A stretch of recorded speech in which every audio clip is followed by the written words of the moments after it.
Hola a todas y todos. En esta semana vamos a ver un nuevo tema relacionado con las personas refugiadas, pero concretamente con aquellas que se encuentran en el Perú, tanto tramitando su solicitud de asilo como ya reconocidas como refugiados y refugiadas. En ese sentido, como siempre, ¿qué es lo que vamos a ver en esta sesión y cuáles son entonces los objetivos de aprendizaje? En primer lugar, vamos a tener un pequeño espacio para conocer cuáles son las cifras y las tendencias de los movimientos migratorios de personas refugiadas, tanto en Latinoamérica como en el Perú, en los últimos años, desde 2016 hasta las cifras más actuales, ¿no? Más o menos cifras del año pasado, que son las últimas oficiales que se tienen. Y veremos cómo va escalando el número de solicitantes de asilo a lo largo del tiempo, sobre todo por la oleada de migración venezolana al país, como todos ya sabemos.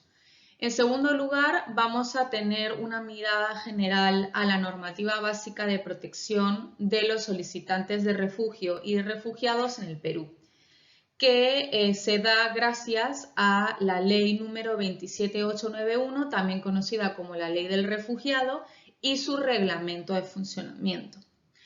Esta normativa tiene su base en los tratados y declaraciones internacionales del cual el Perú es parte y que ustedes ya conocen, es decir, la Convención de Ginebra del año 51, su protocolo del año 67 y también la Declaración de Cartagena del año 84 por ser Perú uno de los países de las regiones latinoamericanas.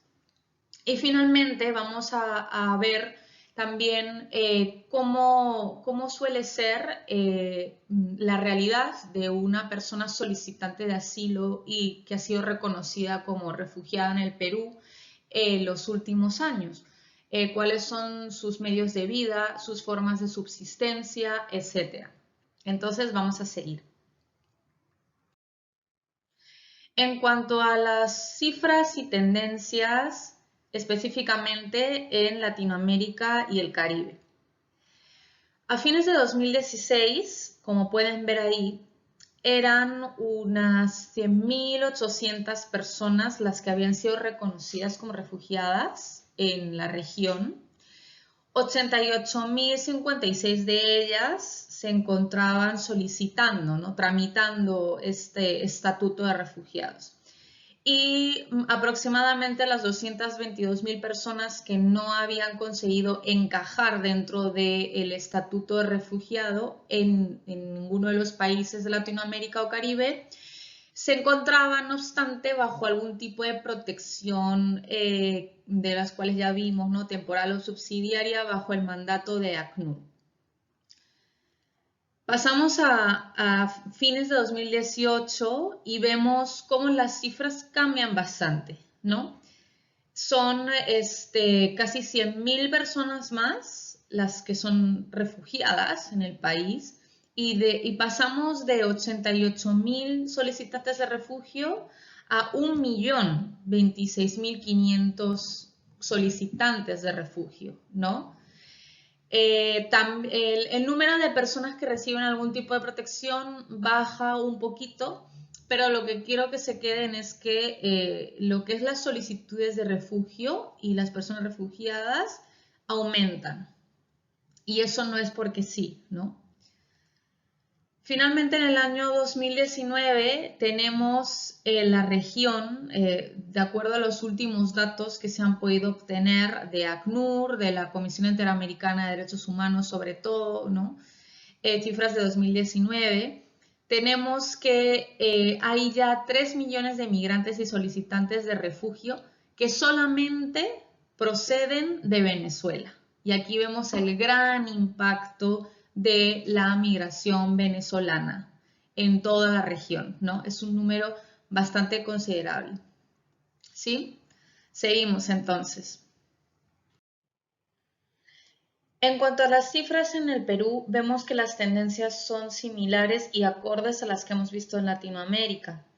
Así, volviendo a tener un vistazo cronológico, si vamos al año 2016, solamente teníamos una cifra de unos 1.700 personas refugiadas y casi 5.000 solicitantes de refugio, y el impacto venezolano no era tan grande. Los principales países de origen habían sido más bien de Colombia por su cercanía, por la guerrilla de las FARC, y también de Cuba y otros países como Haití y otras nacionalidades en número pequeño, ¿sí?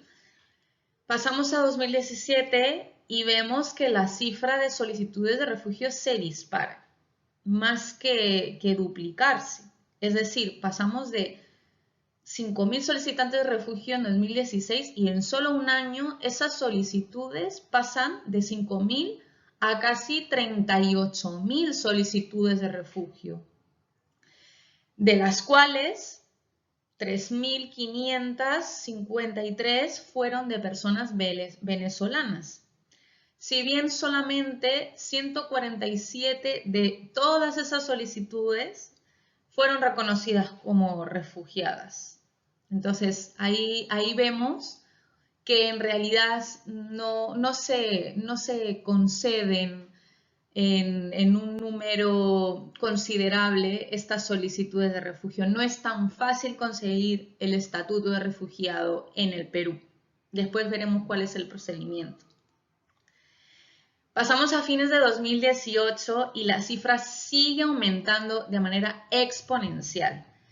Ya fueron 192.500 las solicitudes de refugio y esta vez la mayoría, por no decir todas, prácticamente fueron exclusivamente de ciudadanos y ciudadanas venezolanas. Entonces, podemos decir con claridad que ya desde el año pasado Perú se ha convertido en el segundo país que más migrantes y solicitantes de refugio procedentes de Venezuela ha recibido, como ya vimos desde nuestra primera semana de clases, ¿no?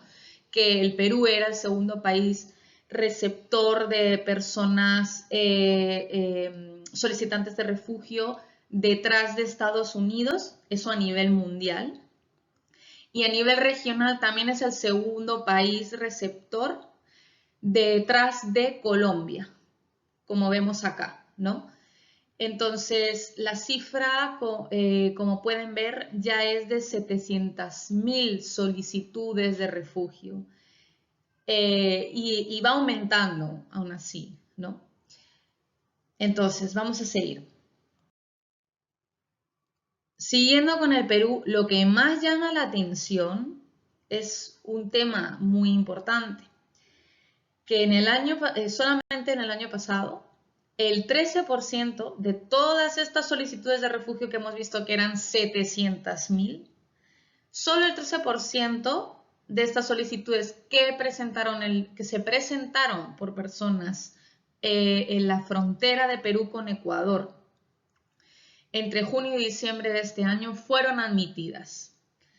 Y aquí vemos un poco una incongruencia, no sé qué les parece a ustedes, en cuanto al derecho humano a solicitar y recibir asilo, que hemos visto que ningún país tiene que violar. Entonces, ¿cómo es que solamente el 13% de estas solicitudes en frontera fueron admitidas? ¿Qué pasa con esas personas que se quedaron en la frontera y que ni siquiera pudieron emitir esa solicitud o dejarles explicar cuál era su situación? En realidad aquí pareciera que se está vulnerando por el Estado peruano este derecho humano, ¿no? de solicitar y recibir asilo.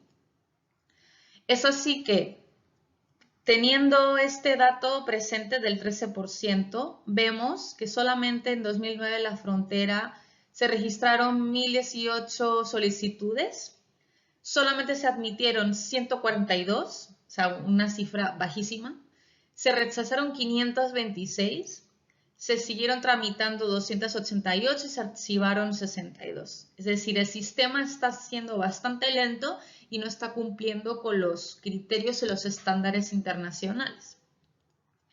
Además, llama muchísimo la atención para que ustedes sepan cuál es la situación actual del órgano que se encarga de recibir las solicitudes de refugio en el Perú, de estudiarlas y de conceder en todo caso el estatuto de refugiado. Y es que esta oficina se encuentra cerrada desde febrero de este año. Dijeron que hasta nuevo aviso. Y la justificación fue que en realidad estaban buscando unas mejores instalaciones en otra zona de Lima, ya que este organismo se encuentra en el distrito de San Isidro. Pero como ahí aparece, se conoció por los distintos medios de comunicación que cerró y nadie sabe qué es lo que va a pasar. Pende de un hilo todas estas solicitudes de miles de personas que se encuentran en el Perú y más aún teniendo en cuenta la coyuntura actual. ¿Qué pasa con esas personas que esperan una respuesta? En fin, pasando a otro tema y dejando entonces esa reflexión para poderla debatir en nuestra próxima videollamada de este jueves, vamos a ver cuál es la normativa básica de protección de los solicitantes de asilo y de las personas reconocidas como refugiadas en el Perú. Esta es entonces la ley número 27891 o ley del refugiado y su reglamento aprobado por decreto supremo número 119/2003 de relaciones exteriores. ¿Cuál es el contenido general de esta ley? Como muy bien pueden intuir, obviamente aparecen las definiciones de la categoría de refugiado o refugiada adecuadas a la Convención de Ginebra del 51, a su protocolo de Nueva York del 67 y también a la Declaración de Cartagena. También nos dice cuáles son los principios más resaltantes de protección de personas refugiadas, que ahorita vamos a ver.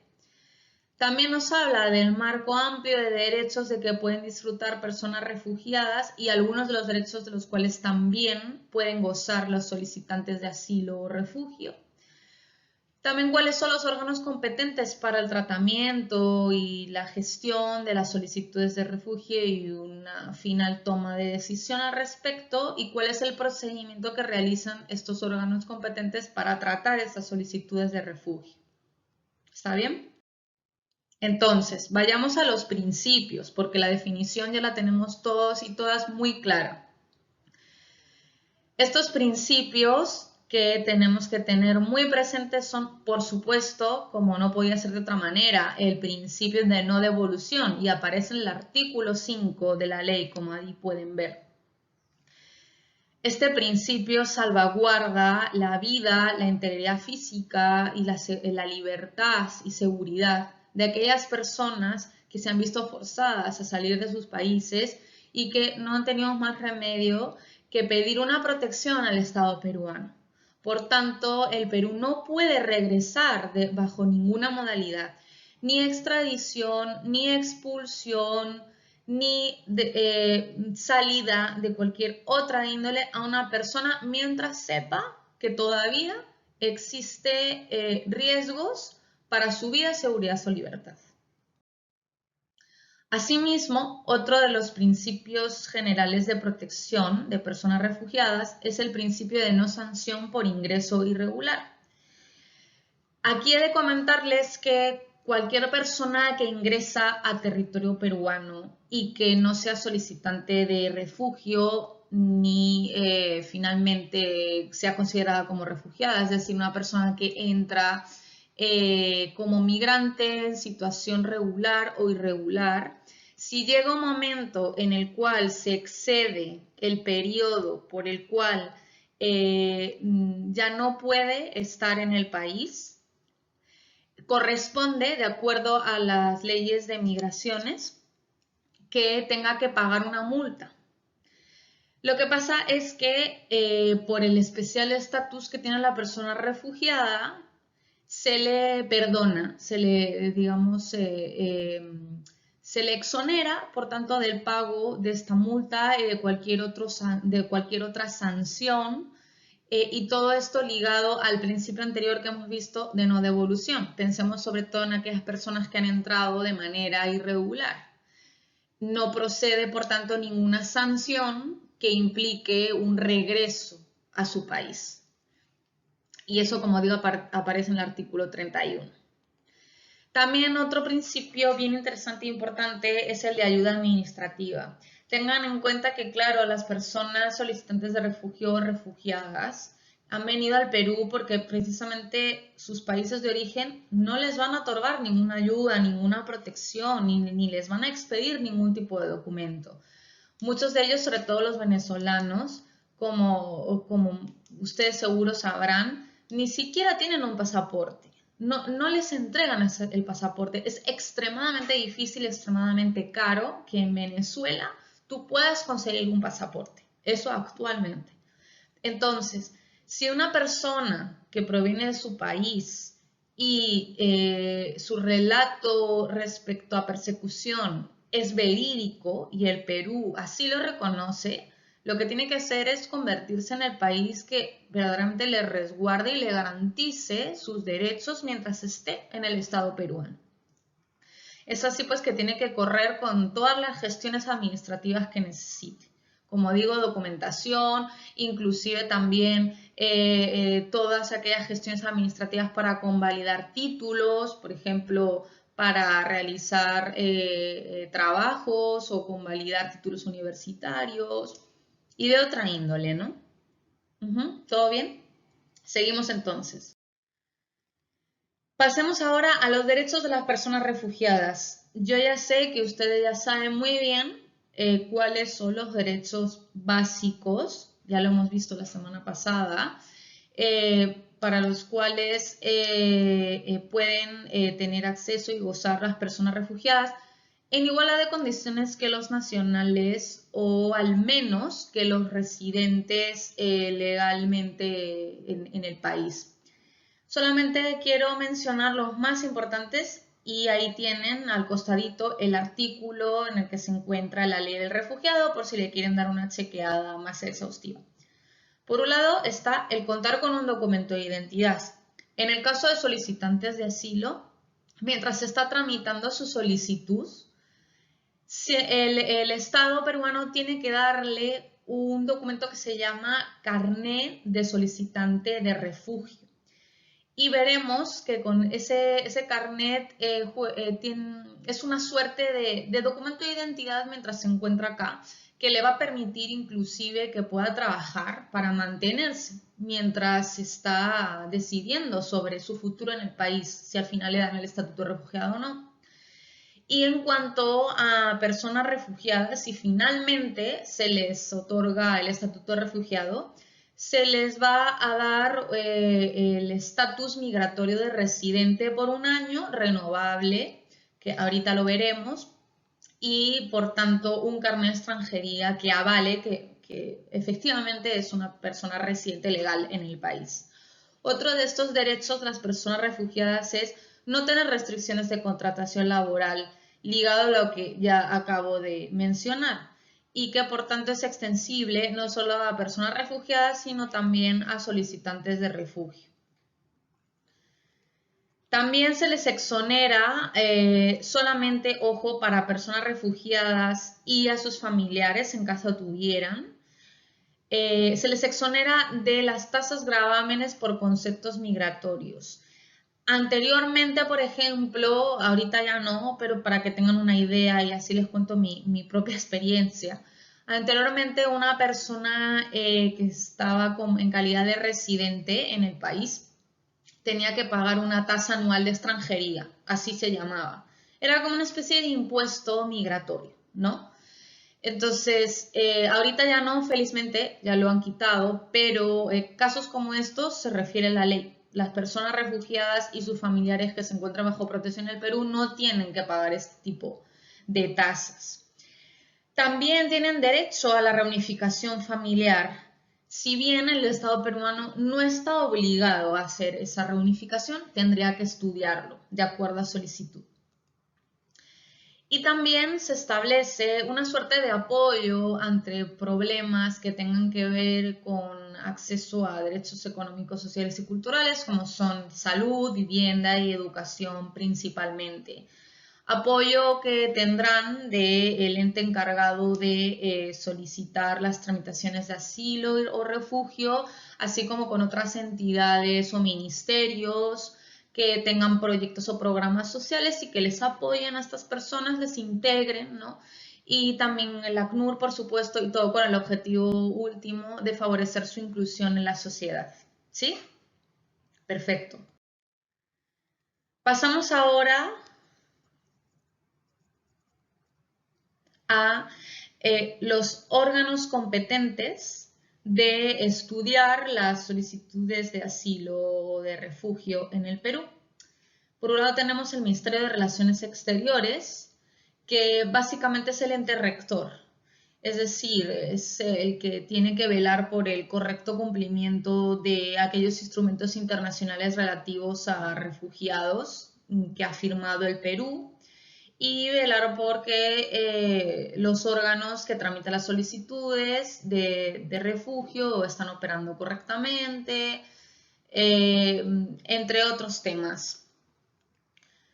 Pero lo que quiero que se queden es que realmente el órgano que estudia las solicitudes de refugio, porque las recibe, las procesa, entrevista a aquellos solicitantes de refugio para que les cuenten sus historias de vida, ¿no? Y las pruebas que tienen para fundamentar que merecen el estatuto de refugiado, y que además en el caso de que les sea denegado va a poder revisar, reconsiderar esta decisión, es la Comisión Especial para los Refugiados, comúnmente conocida como la CEPR, y cuyas funciones de manera más extendida lo tienen en el artículo 7 de la ley. Ahorita vamos a ver cuál es el procedimiento que realiza la CEPR para decidir sobre la suerte de una persona que solicita el estatuto de refugiado.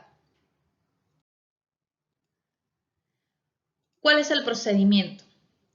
Pues una persona que acude al Perú para solicitar el estatuto de refugiado tiene que presentar su solicitud o bien en las fronteras del Perú. Normalmente suelen ser las fronteras de Tumbes, arriba en el norte, o en Tacna, en el sur, son las más frecuentadas.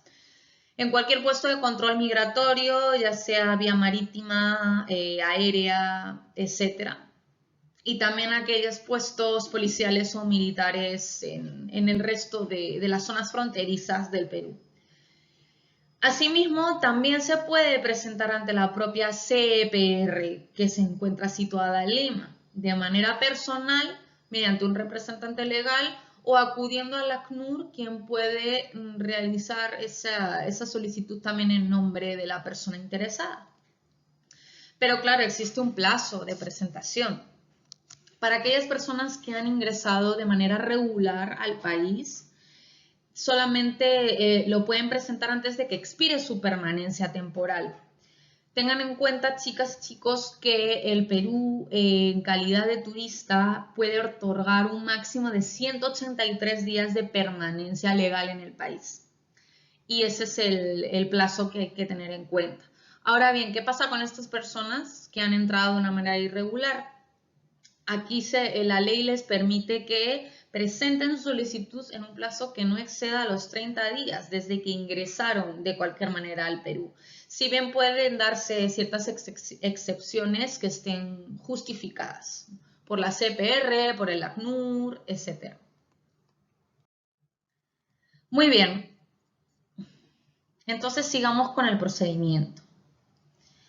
En primer lugar, la CPR tiene un plazo de máximo 60 días con posibilidad de prorrogarlo, sobre todo en estos tiempos que tiene una gran cantidad de solicitudes que estudiar, para poder tomar una decisión, desde que revisa toda la documentación, la solicitud, los medios probatorios, ha realizado la entrevista con la persona solicitante, para decir, bueno, esta persona será reconocida como refugiada o lamentablemente no.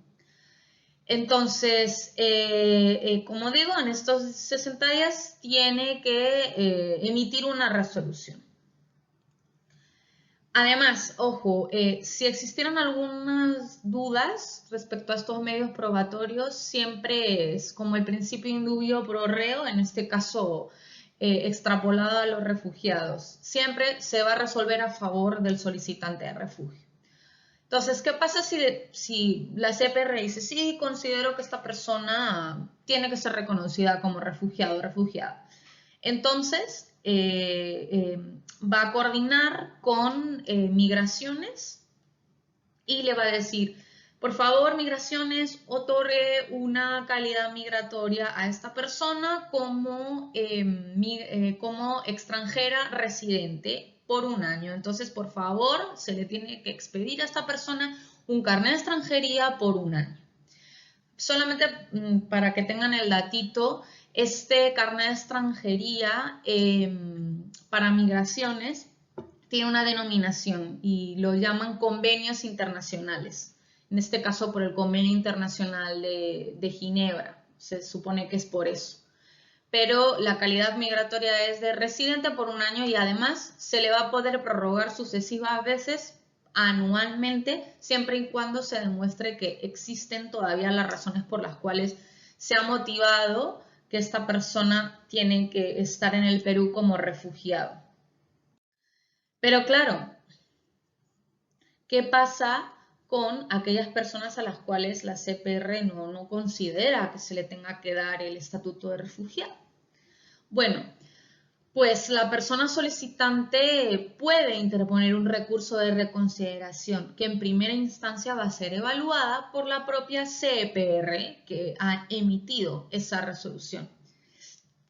Y el plazo que tiene el solicitante de refugio para emitir este recurso, para interponer más bien este recurso, es de 15 días hábiles desde que le notifican a la persona esta resolución denegatoria. Siempre se le da un margen excepcional porque los casos son más complejos de los que parecen.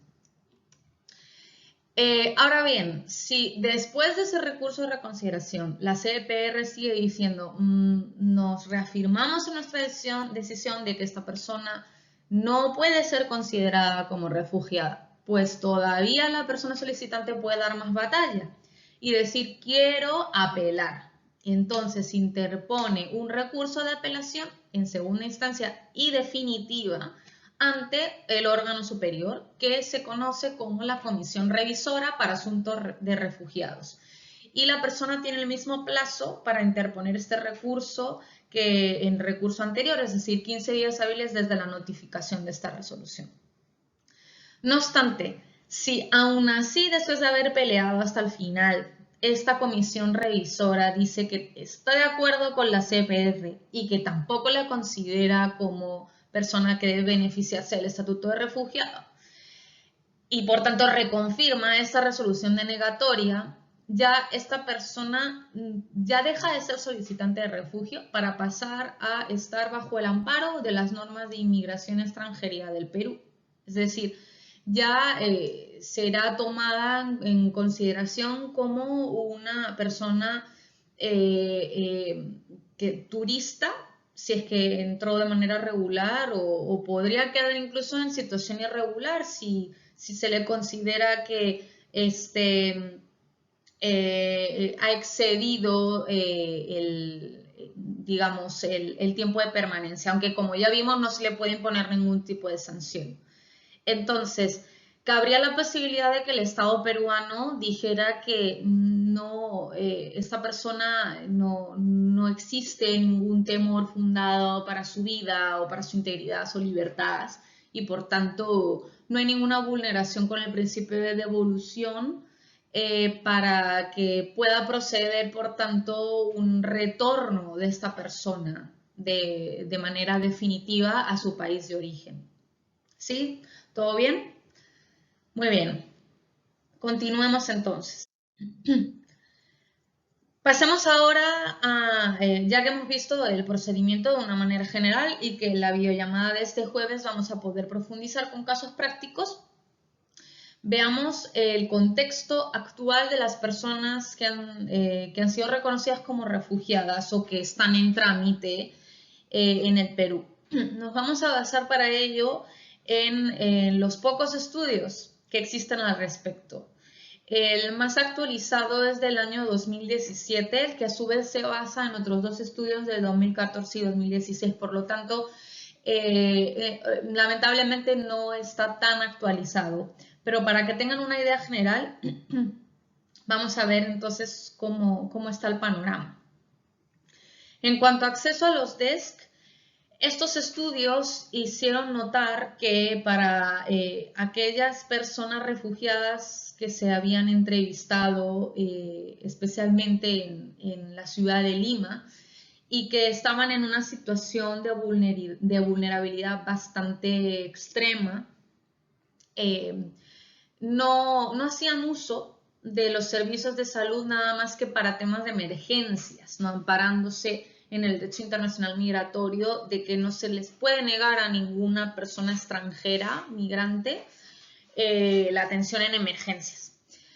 Y también no solamente aquellas personas en mayor condición de vulnerabilidad, sino para la mayoría de las personas declaradas como refugiadas de cualquier condición, dijeron que no lograron acceder a ningún tipo de cobertura de salud, ni pública ni privada, porque además muchas de ellas desconocían su funcionamiento. En cuanto a la educación básica completa, las personas declaradas como refugiadas en condiciones de mayor vulnerabilidad no contaban incluso con la educación básica completa, si bien ahora veremos que ello no es digamos, lo más significativo en cuanto al panorama de personas refugiadas, porque también existen personas refugiadas con estudios de secundaria e incluso primaria, pero aquí, perdón, e incluso universitaria. Pero aquí nos estamos fijando en personas de situación más vulnerable, que tienen esta dificultad para acceder a servicios de salud, también y que cuyo nivel educativo no es demasiado alto, y que por tanto pues el tipo de labores o trabajo a los cuales se dedicaban eran principalmente manuales de tipo carpintería, gasfitería, y algunos estaban en ventas. En cuanto a acceso a recursos sociales, humanos y naturales, la mayoría de estas personas de estos estudios que les comento participaban de una manera muy excepcional, muy esporádica, como ya aparece en programas sociales, en asociaciones o grupos que tenían intención de un poco apoyarles. Muchas veces porque precisamente no existen este tipo de programas, sobre todo orientadas a estas personas, ni para migrantes y mucho menos para refugiadas. Y si existen, que ahorita felizmente están apareciendo cada vez más, son muy escasos todavía y muy insuficientes. Por tanto, ahí lamentablemente la ACNUR, que como sabemos tiene presencia en el Perú, sigue siendo la institución que más apoyo realiza a estas personas, cuando realmente el Perú con sus propios recursos y con sus instituciones públicas debería contribuir a este apoyo. También estas personas afirmaron tener dificultades para acceder a la documentación y al estatuto de refugiado. Ya hemos visto el fundamento. No suelen estar muy bien informados y la mayoría de las solicitudes se rechazan. Muy pocas personas acceden al estatuto de refugiado. Y aquellas personas que sí habían conseguido el estatuto de refugiado, al final tenían su documentación desactualizada, no les habían dicho claramente el plazo que tenían para prorrogar y cuándo lo tenían que hacer. Entonces, aquí vemos un problema de acceso a la información en cuanto a DESC sobre todo y a apoyo social de estas personas. Y ya para finalizar con esta presentación, vamos a ver entonces cuáles son las condiciones que tenían estas personas en cuanto a acceso a actividades financieras y laborales y de empleo.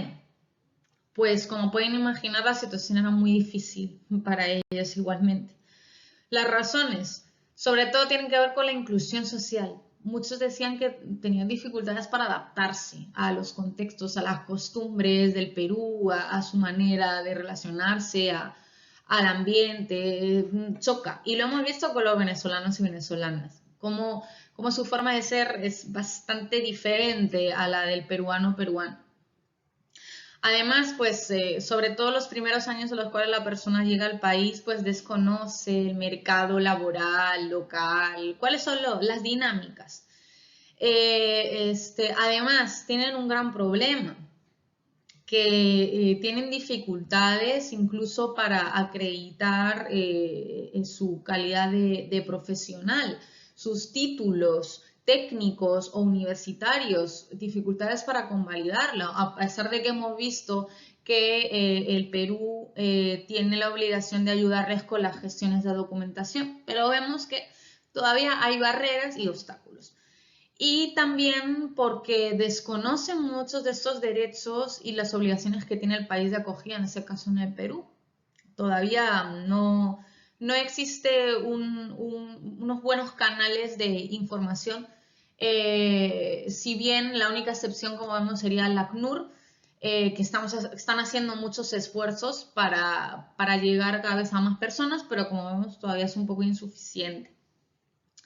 Y claro, ¿cuáles son las consecuencias de estas dificultades? Que al final muchas de las personas solicitantes de refugio y ya refugiadas acaban en trabajos bastante precarios y subcualificados con salarios muy bajos.